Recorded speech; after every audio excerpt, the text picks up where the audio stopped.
gagawa mo dyan, ha? Hi, guys! Good morning!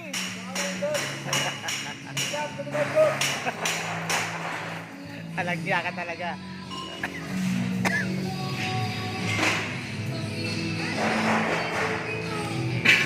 Bel!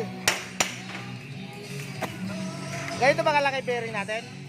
Ayan, nakakulong. Kasya ba dyan? Yan, sa bike. Sa bike ba yan? Hindi, sa ano, kulong-kulong. Ayan. Kasya, no? Ayan. Ah. Ay, marami yan. Hindi, kasi magpapagawa ko yung motor ng ganyan. Ah, ganito. Lalagay ko sa kulong-kulong. Ilang butas Sabi niya kasi magdala ako bearing. Ayan. 4, ganyan. Kaya lang gusto niya, dodoblehin daw yung plancha. Para tumibay. Saka naman yun eh. Saka. Hindi, ganyan lang, okay na eh. Dapat medyo makapal. Hindi, dodoblehin nga raw niya yung plancha eh. Yan na yan. Karat lang yan. Alas pala eh. Marami yan dito, no?